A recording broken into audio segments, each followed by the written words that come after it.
a nuestro buen amigo, el doctor Jesús López Almejo, tu profe de Relaciones Internacionales, tu profe de RI, como todos los viernes y cuando amerita la noticia. Profe, te saludo con mucho gusto. ¿Cómo estás? ¿Qué tal, Vicente? Muy buen día. Pues muy contento, como cada viernes, de estar en Sin Censura, listos para darle el análisis, Vicente. Exagero cuando digo que tenemos que estar al pendiente de todo esto que ocurre en nuestra región, Alina, en Honduras. El presidente habla de ayudar a los países para evitar las caravanas, la migración, para ir a la raíz de los problemas. Creo que ahí está también lo que debemos en lo que debemos de estar al pendiente desde México, ¿no?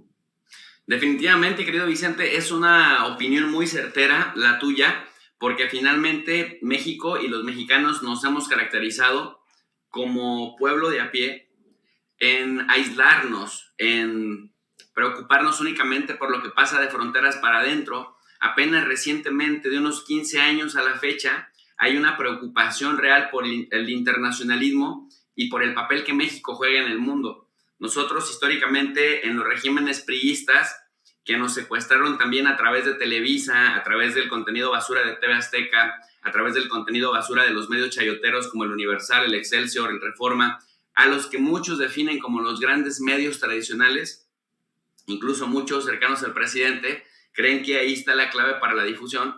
Nos habían creado una mentalidad de ostras, ¿no? El ostracismo se define como aquella tendencia de siempre ir hacia adentro y solamente ver lo que hay de fronteras para acá, sin entender que lo que pasa en el mundo nos impacta, por supuesto, hacia adentro. Y más, Vicente, con las caravanas que se han recrudecido en tamaño y en frecuencia, las caravanas centroamericanas nos han dejado claro que lo que le pasa también a otros países nos termina impactando y que también debemos y podemos participar en las soluciones. Y me parece que el presidente López Obrador, a diferencia de lo que hacía Felipe Calderón, a diferencia de lo que hacía Enrique Peña Nieto, el presidente López Obrador sí está poniendo manos a la obra, más allá de discursos, en hacer que México participe también en una serie de soluciones relacionadas con el desarrollo también de países como Honduras, El Salvador y en este caso Guatemala, que es la ruta casi natural de donde emergen estos movimientos de migración, engañados muchos de ellos, que van a la frontera de México con Estados Unidos para intentar cruzar como pueden. Y bueno, pues esto ya tiene otras implicaciones más allá de lo geopolítico, querido Vicente. Oye, profe, en la visita del presidente Andrés Manuel López Obrador a la Casa Blanca para formar parte de esta cumbre trilateral llamada por el presidente de Estados Unidos, Joe Biden, con Andrés Manuel López Obrador y Justin Trudeau, el primer ministro de Canadá, yo reconocía el discurso del presidente cuando hablaba de o nos ponemos las pilas o China nos va a arrasar. Ojo que puso Andrés Manuel López Obrador en la mesa el tema de China, pero también decía, tenemos que hacer lo que nos corresponde para no querer nivelar las cosas en algún momento a la fuerza. O sea, habla de China, pero sin confrontarse, sin desafiar, y al contrario, el presidente Andrés Manuel López Obrador ha sido muy agradecido porque China ha sido muy generoso con México, como México ha sido con China. Y creo que ahí nos dejó ver el presidente de México a un Andrés Manuel López Obrador con un colmillo muy, muy largo y retorcido en temas de geopolítica. Y yo quiero escuchar tu análisis, si me permites, profe, sobre esto que no han querido valorar como se debe desde la oposición, pero que creo que deja en otro nivel al presidente Andrés Manuel López Obrador a nivel internacional, ¿no? Sin duda alguna, estaba escuchando tu entrevista con el profesor Falcón, en donde hablaban de qué pasaría si la oposición fuera más inteligente, y pues vimos que ellos, lejos de cambiar la estrategia, que aquí también ya lo hemos venido analizando por años, mi querido Vicente, que en lugar de afilar la estrategia con alternativas, con una oposición que verdaderamente propone cosas alternativas, no que le sirven a los empresarios que los chayotean y no que le sirven a los medios con los cuales hay complicidad, sino propuestas centradas en el pueblo que es de lo que carece la oposición y que definitivamente son capaces de gastar millones y millones de dólares en tratar de calumniar y de difamar a alguien que representa una verdadera alternativa porque tiene políticas realmente centradas en la población y no solamente centradas en las élites y en privilegios de cúpulas políticas. Me parece que nuevamente volvemos a ver esa misma estrategia que criticaba el profesor Falcón hace un momento en Sin Censura, que están ahora diciendo que López Obrador se arrodilla ante Estados Unidos, que López Obrador está materializando el proyecto de Vicente Fox y de Jorge Castañeda y de Calderón, y dice, entonces, la oposición está ahora diciendo, entonces, ¿cuál es el López Obrador que se confrontaba con Estados Unidos y dónde está el López Obrador que era demasiado crítico de los estadounidenses? Y bueno, ahora están tratando de utilizar ese discurso. Fíjate, en lugar de que fuera motivo de orgullo, que como bien dices, López Obrador mostró que es un gran estadista, que es un hombre de Estado. López Obrador mostró más allá que de filias y fobias, hay realidades geopolíticas concretas que de no trabajar en ellas, uno, las vamos a desaprovechar y dos, desaprovecharlas en el mediano y largo plazo para jugar en nuestra contra, no solamente como país, sino también como región. Cuando esto pase, López Obrador ya no será presidente de México. López Obrador, desafortunadamente, en 3 años concluye y francamente, entre quienes vienen detrás de él, no se ve a alguien que mínimamente le llegue siquiera a los talones. Aunque, por ejemplo, por ahí Jorge Cepeda Patterson dice que Marcelo y que Sheinbaum son más refinados que AMLO, ni Marcelo ni Sheinbaum tienen el camino recorrido que López Obrador. Entonces, es importantísimo ver que López Obrador está viendo más allá, Vicente, de su sexenio y más allá de cosas que le beneficien en el corto plazo a su administración. Está viendo como un gran estadista en el mediano y largo plazo. ¿Y qué es lo que le fue a decir a Estados Unidos? No fue a criticar a China, no fue a menospreciar a China, no fue a agredir a China, no fue a decir, preparémonos, preparen el ejército porque ahí vienen los chinos, ¿no? Como esta obra clásica de ahí vienen los bárbaros. Bueno, no. López Obrador vino a hablarnos de una realidad y dice, en este momento, China representa entre el 15 y el 20% del PIB mundial. La contribución de la economía es tanto y ha sido un crecimiento sostenido desde los últimos 30 años. López Obrador nos viene a decir, de seguir así, en 30 años más, China va a representar por sí solo hasta el 42% del PIB mundial. Es decir, la contribución económica china a la economía mundial va a ser del 42%, mientras que Canadá, México y Estados Unidos en bola, en grupo, en colectivo, van a representar, si bien nos va, del 13 al 15%, los tres. Con lo cual, lejos de menospreciar a China o lejos de irse a la yugular contra Xi Jinping, que como bien lo dices, me parece muy preciso eso que dices, ha habido una buena colaboración. Para aquellos que decían que López Obrador no sabía de geopolítica, pues ya hemos dicho acá que tiene buena relación con Biden, con Putin, con Xi Jinping, la tuvo con Donald Trump y bueno, pues incluso ha tenido buena relación también hacia Sudamérica con gobiernos incluso de derecha. Entonces hemos visto que López Obrador se ha conducido como un estadista, porque no se le puede llamar de otra manera. Ha sido un estadista que ha mantenido los equilibrios sin renunciar a su filosofía, pero también reconociendo que hay realidades y que para generar reglas de gobernabilidad o por lo menos un ambiente armónico de gobernabilidad, pues hay que prácticamente dialogar con todas las facciones. Bueno, para no perdernos de la idea que estábamos explicando, entonces López Obrador no fue a denostar a China, al contrario, fue a decir las cosas positivas que China está haciendo, las cosas que China hace bien, que nosotros estamos dejando de hacer como región, porque no solamente es China, son los tigres asiáticos también. Estamos viendo, por ejemplo, también el auge de Japón, ¿no? Que está en su segundo o tercer aire. Vemos cómo Corea del Sur se va para arriba, registrando más de 10,000 patentes al año en Estados Unidos. Pero en cambio, Canadá, México y Estados Unidos, teniendo un tratado de libre comercio, vemos, y esta es la crítica central, que los ignorantes chayoteros que se sienten analistas porque escriben en otro medio chayotero, que los supuestos académicos críticos de López Obrador, que les gana más el hígado y que les gana más la víscera, no comprendieron o se hacen como que no comprendieron. Y es que no entendieron que en realidad fue una crítica velada, Vicente, velada y abierta en su casa a domicilio frente al gobierno de Estados Unidos que representa Joe Biden, que lleva 50 años siendo gobierno en el más alto nivel de Estados Unidos, siendo senador, siendo un experto en relaciones exteriores, habiendo sido vicepresidente, habiendo sido presidente de la Comisión de Relaciones Exteriores en el Senado. Biden representa todo lo que López Obrador fue a criticar en su cara. Sí le dijo, usted tiene buenas intenciones, lo apoyamos en el tema de la reforma migratoria, pero Estados Unidos no ha tratado a Canadá ni a México como verdaderos socios. Y si no nos integramos económicamente bien, más allá de los discursos y más allá de las ventajas que saca siempre Estados Unidos de esta relación, nos van a comer el mandado los chinos, porque ellos sí están trabajando bien, ellos sí tienen visión de mediano y largo plazo, ellos sí saben hacia dónde van. Y Estados Unidos, Vicente, se olvidó de algo que en la sociología y en la ciencia política, sobre todo de muchos analistas estadounidenses, de universidades prestigiosas como Princeton, Harvard, Yale, Chicago, etcétera, tienen claro una cosa que se llama the agency, la agencia le llaman. La agencia en la jerga política es esta visión que tiene una élite política del punto del destino que tiene su nación.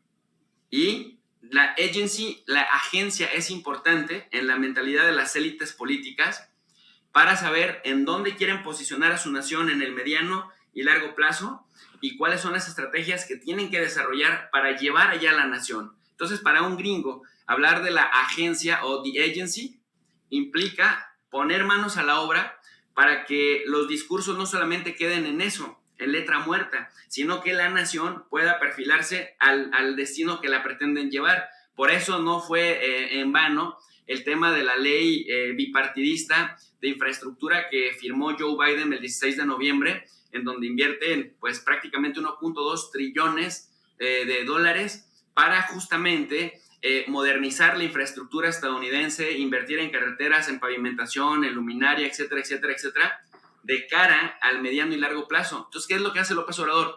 Por ejemplo, Vicente, cuando nos pusieron el arancel al aluminio y al acero, a México y a Canadá con Trump, que se pasó por el arco del triunfo, cuando llegó Trump y nos amenazó con el tema de los aranceles del 5%, ese tipo de detalles López Obrador los fue a criticar hasta donde nos permitieron ver, digamos, la transmisión, y después ya revisando documentos, fue una crítica durísima en contra de Estados Unidos, que no sé si los estadounidenses no se percataron de ella, porque en México los chayoteros me queda claro que no se percataron, no les da para entender que fue una crítica velada y abierta, y entonces por el contrario siguen en su estrategia pedorra de disminuir los efectos de una propuesta que sin duda alguna, Vicente, a todos nos conviene, que haya una migración regular, que haya una verdadera integración, que los estadounidenses dejen de discriminar a los mexicanos que tanto aportan a la economía de Estados Unidos y también a la economía mexicana, y que finalmente la relación con Canadá tome los canales y los cauces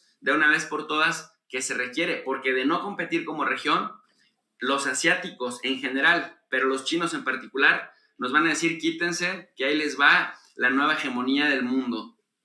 Querido profe, antes de hablar de Rusia, permíteme preguntarte tu opinión sobre los resbalones, dislates, mentiras, petardazos de Denise Dresser, porque tú eres académico y creo que Denise Dresser o miente abiertamente o falta la honestidad intelectual al hablar de golpe de Estado, y también faltarían a la verdad aquellos que hablan de tirano en relación a López Obrador o de dictador.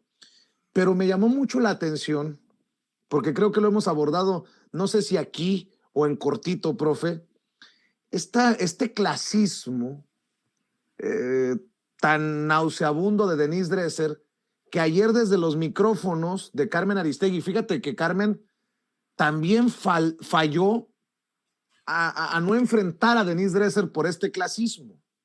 Cuando dice Denise Dresser, perdonen ustedes que hable inglés ahora que se ha vuelto políticamente incorrecto hacerlo, o tener doctorados en el extranjero. Puta madre, pues si hablas inglés y tienes doctorados en el extranjero y hablas de golpe de Estado o de dictador, pues demanda a la institución que te educó. Profe, ¿cómo tú ves esto? Porque tú eres muy crítico de precisamente tus colegas que faltan a la verdad y por eso te respetamos. Muchas gracias por ese comentario, Vicente. Mira, Denise Dresser, esperando que quede claro que estamos criticando la actividad política de alguien que se dedica a la academia y no a la mujer por ser mujer, porque luego con este tema de la violencia de género hemos visto que los panistas son muy iracundos y son muy agresivos y toman cualquier pretexto para decir que violentas a una mujer. Bueno, que quede claro que se cuestiona a la práctica, a la profesionista, en razón de los resultados que arroja. Dicho lo anterior, Vicente, Denise Dresser es una persona acusada en múltiples ocasiones, no una, no dos, ni tres. Muchas veces, no te puedo decir cuántas, quizá decenas de veces, si no es que más, de plagiar. En la jerga académica, plagiar significa robarte las ideas de los demás, es decir, literal, copiar de un texto, ponerlo en el tuyo y no citar y no darle el crédito a la fuente original. Y esto lo ha hecho en diferentes ocasiones en periódicos, pero también en un par de libros que ha escrito, pero también incluso en entrevistas veladas, habla como si ella generara contenido que no genera y no da el crédito, ni le da la fuente, ni cita a las fuentes originales. Esto te habla de muchas cosas, pero entre algunas importantes para la academia es de su incapacidad intelectual para generar sus propias ideas y sus propios razonamientos y sus propias reflexiones, más allá de plagiarse las ideas, de copiar las ideas de otros sin darles crédito. Te habla también de la corrupción que se vive en la academia mexicana, pero muy, muy sistemática y muy reiterada. Y también, Vicente, te habla de que ella solamente representa la punta del iceberg. Y en la punta del iceberg significa, para la gente que no sabe qué es un iceberg, la superficie, lo que flota en la superficie en el mar, que nosotros solamente vemos como una especie de montañita, pero por debajo del agua es un cono gigantesco que te habla de algo que no se ve, pero que ahí está y que daña a su paso. Entonces, me parece que Denise, o sea, está haciendo la práctica de hace tiempo. Mira, por ejemplo, otra cosa que en la academia sabemos y por eso se le respeta poco como académica. Como persona es respetable, como todo mundo, hasta que solita lo pierde. Pero como académica, es la típica académica, Vicente, que escribe algo y que cobra millones o por lo menos cobra miles de pesos para ir a dar conferencias con el mismo texto, con el mismo discurso, a diferentes lugares. Ahora que hay internet, ahora que hay YouTube, ahora que hay posibilidad de que, porque antes incluso en las conferencias había cosas que no te dejaban grabar y además tampoco había teléfonos que resistieran la capacidad para estar grabando más de 10 minutos un video. Pero ahora ya es más fácil darte cuenta si lo que dijo en 2010 lo repitió en 2011, en 2013, 2014, 2015, es lo mismo que viene diciendo desde el 2002, 2003 y nada más le viene cambiando de nombres, porque eso sí lo hacía reiteradamente. Yo le vengo siguiendo la pista desde como 2005, que iba a Guadalajara y al Paraninfo de la Universidad de Guadalajara, y me sorprende muchísimo que todavía para 2015, en las épocas de Peña Nieto, volvía a repetir exactamente las mismas líneas, lo cual te habla de que el pensamiento neoliberal no genera ideas frescas, no genera ideas nuevas y tiende más bien a los puntitis, tienden más bien a generar el dinero que se pueda en el nombre de la academia y en el nombre de la ciencia. Y digo que es la punta del iceberg porque probablemente también, Vicente, por la limitada capacidad intelectual que le hemos visto, probablemente ni siquiera escriba lo que publica, y eso también es muy común en la academia. Muchos académicos, y yo lo he venido denunciando por años, firman como autores de libros que no escriben, firman como autores de periódicos. Mira lo que le pasó a Rafa Herrera con Sergio Aguayo, que creo que todavía no se ha disculpado con él, que cuando lo confrontan solo dijo, ay, yo no había escrito esto y no me fijé qué fue lo que se escribió. Imagínate que se arriesgan los cabrones a firmar cosas que no escriben y ni siquiera revisan, porque a algunos hasta se les van los errores de ortografía de los asistentes. Entonces, cuando vemos análisis pues limitados y tú piensas que esta gente lleva 30, 40 años en el ambiente público cobrando millones por compartir sus reflexiones, porque cobran, no lo hacen gratuitamente, te das cuenta que o son demasiado limitados o son demasiado corruptos e irresponsables y antiéticos porque permiten que otros les escriban sus contenidos. Y eso lo tengo probado. Y en su momento hablaré de nombres de diferentes universidades. Nada más que voy a dejar que sigan cómodos en sus cubículos, pero vamos a ir desenmascarando farsantes porque me caga la madre, y digo, estamos en el lugar correcto para hablar así, que sean tan respetables y que no pierdan un grado de honorabilidad, y que México destine muchos recursos al CONACYT, muchos recursos a la Secretaría de Educación Pública para que le dé estímulos adicionales a sus sueldos, a los investigadores y a los docentes, para que muchos de ellos tengan secuestradas muchas de sus plazas para sus compinches, no haya una estructura de meritocracia, Vicente. Por eso hay tanto joven frustrado que quiere ser docente, que sí son buenos y que sí tienen la vocación, pero están ahí atorados como profesores de asignatura, como profesores de hora clase, y nunca los dejan pasar las gárgolas que ni escriben, ni investigan, y no les importa contribuir a la educación de este país, a elevar la calidad educativa, porque están cómodos recibiendo sobresueldos, ya sea llamados en becas de estímulos de CONACYT o estímulos a profesores sobresalientes de la Secretaría de Educación Pública.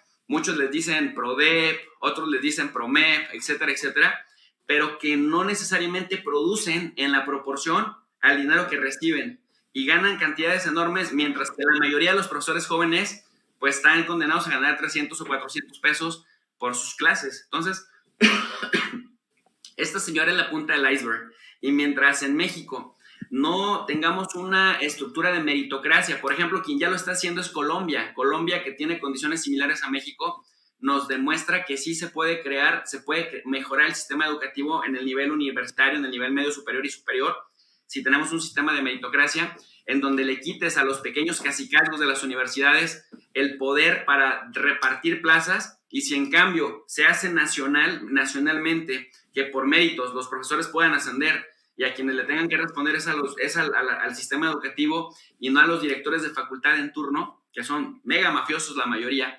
esto cambiaría, mi querido Vicente. Pues qué repasada acabas de pegar, y bueno, pues como la gente dice, te aceptamos la vicenteada que te pusiste, mi querido profe, porque te respetamos y porque te admiramos y te escuchamos con atención, y creo que hay mucho que todavía hablar sin censura sobre ese tema. Vicente, dime. Y es porque aquí se habla sin censura. Y mira, ¿por qué lo tengo que decir? Hay un autor al que yo respeto mucho, que se llama Edward Said, palestino, falleció ya en 2003, que tiene un libro muy importante justamente sobre los intelectuales.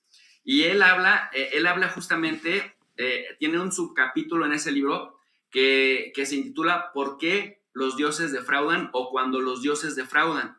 Y él se refiere justamente a los intelectuales que se construyen ante la gente como una especie de deidad, una especie de divinidad en torno a sus imágenes. La gente, las masas, comúnmente escuchan las opiniones de los intelectuales. La gente respeta casi de manera automática a los intelectuales cuando cree que los intelectuales saben de lo que hablan. ¿Cuándo fracasan los dioses? ¿Cuándo decepcionan los dioses? ¿Cuándo se venden al poder? ¿Cuándo dejan la razón a un lado? Cuando dejan la honestidad intelectual a un lado, y cuando se vuelven pistolas a sueldo del poder en turno. Entonces son muy peligrosos porque generan ideas, generan reflexiones, muchas de las cuales para justificar a regímenes injustos, muchas veces para justificar la tiranía, muchas veces para justificar la injusticia. Y ahí es donde la puerca tuerce el rabo, porque entonces empiezan a decir mentiras sistemáticamente de manera recurrente, porque tienen foro en los medios de comunicación de la prensa escrita, en radio, en televisión, en espacios digitales, y aún así los muy hijos de su chingada madre salen a decir que están reprimidos. Entonces hay que evitar que los dioses defrauden, y por eso me encanta cómo el presidente le da un repasón a los supuestos intelectuales, a los que hoy conocemos como intelectuales orgánicos, de los que por supuesto esta señora forma parte. Anda con todo el profe Jesús López Almejo el día de hoy. Y para cerrar, profe, el tema de Rusia, que no es muy gracioso que digamos, es hasta preocupante, moviliza 100,000 elementos a la frontera con Ucrania. Continúan los conflictos en aquella parte del mundo.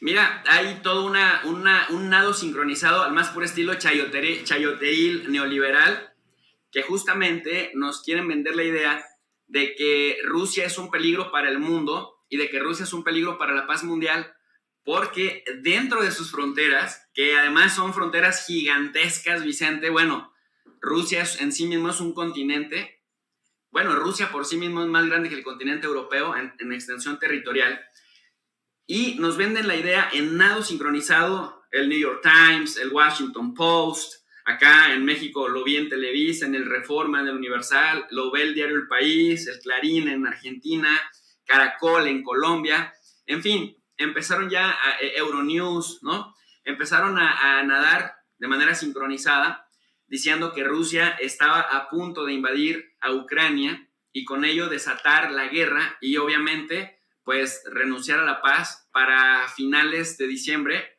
o a principios de la primera semana de enero.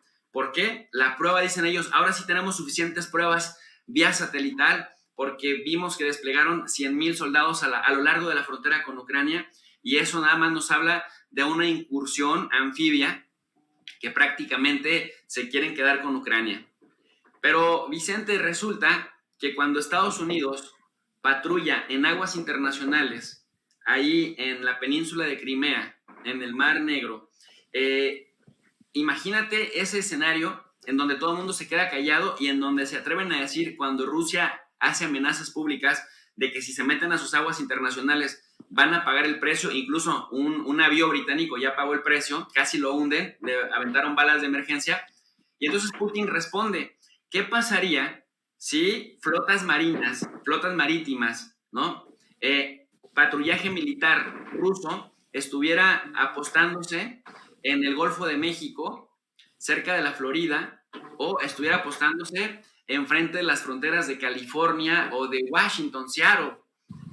Dirían, Rusia viene a provocarnos, pero cuando Estados Unidos patrulla las aguas internacionales, pero de frente a las fronteras chinas, como lo está haciendo en Taiwán, o de frente a las fronteras rusas, como lo hace en el Mar Muerto, estos mismos medios chayoteros internacionales, CNN, la BBC, que están sincronizados y que dicen, alerta, Rusia amenaza la paz mundial y con ello contribuyen a la narrativa rusofóbica que existe en Europa y en Estados Unidos, quieren hacer creer que Rusia es el que ha violado sistemáticamente el derecho internacional, cuando si vemos, pues Rusia no tiene bases desplegadas en el mundo. Digo, no es una defensa de Rusia, no.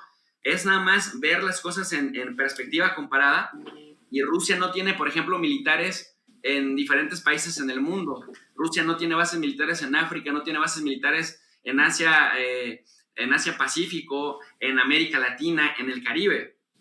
Francia sí, Gran Bretaña sí, Estados Unidos completamente, ¿no? Tiene millones de soldados fuera de sus fronteras desplegados, tiene ojivas nucleares fuera de sus fronteras, tiene submarinos nucleares prácticamente navegando, patrullando por el mundo y una cobertura satelital en sintonía con las flotas marítimas. Entonces, ¿qué es lo que estamos viendo? Estamos atestiguando esta estrategia clásica y tradicional de cómo provocar un conflicto, tratando de hacerle creer a las audiencias que el otro, el target, en este caso Rusia, o el target, en este caso Putin, el diablo número uno por excelencia para la prensa latinoamericana y para la de derecha, por supuesto, y para la prensa occidental, estadounidense, española, francesa, alemana, italiana, están diciéndonos, cuidado que Putin ya se prepara para una guerra por movilizar soldados dentro de sus fronteras, pero si por ejemplo la OTAN, la Organización del Tratado del Atlántico Norte,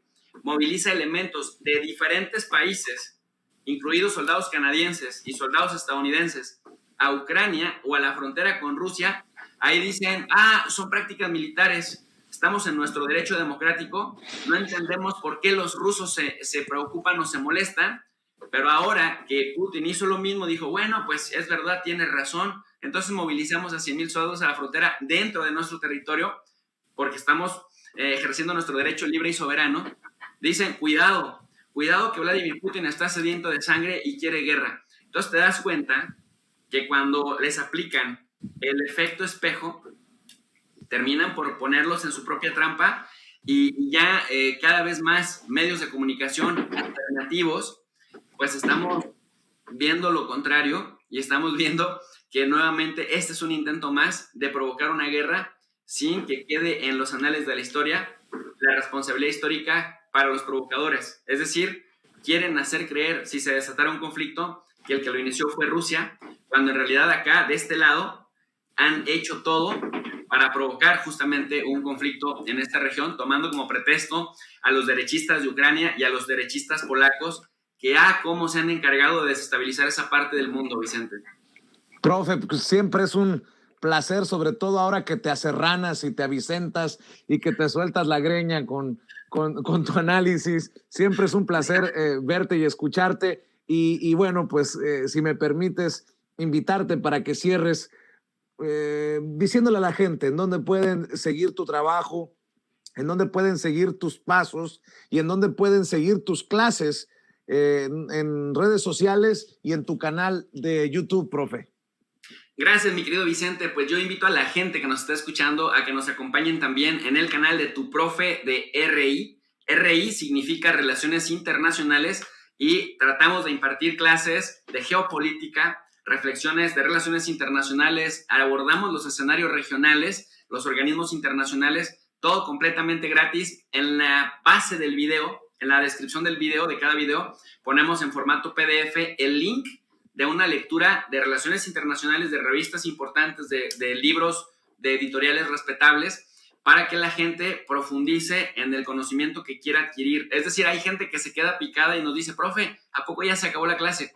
Claro, si quieres complementar, pues entonces tienes que leer y tratamos de fomentar la lectura de las relaciones internacionales. El único requisito, Vicente, es que la gente quiera aprender y se quiera quitar la venda de los ojos y se quiera descolonizar de lo que nos han venido enseñando neoliberal, chayotera y priistamente, si existe el término. Entonces, invitados todos al canal de Tu Profe de RI, Vicente, y como siempre, un honor participar en Sin Censura. Gracias, profe. Te mando un abrazo y nos vemos aquí el próximo viernes o antes si lo amerita la noticia, ¿no?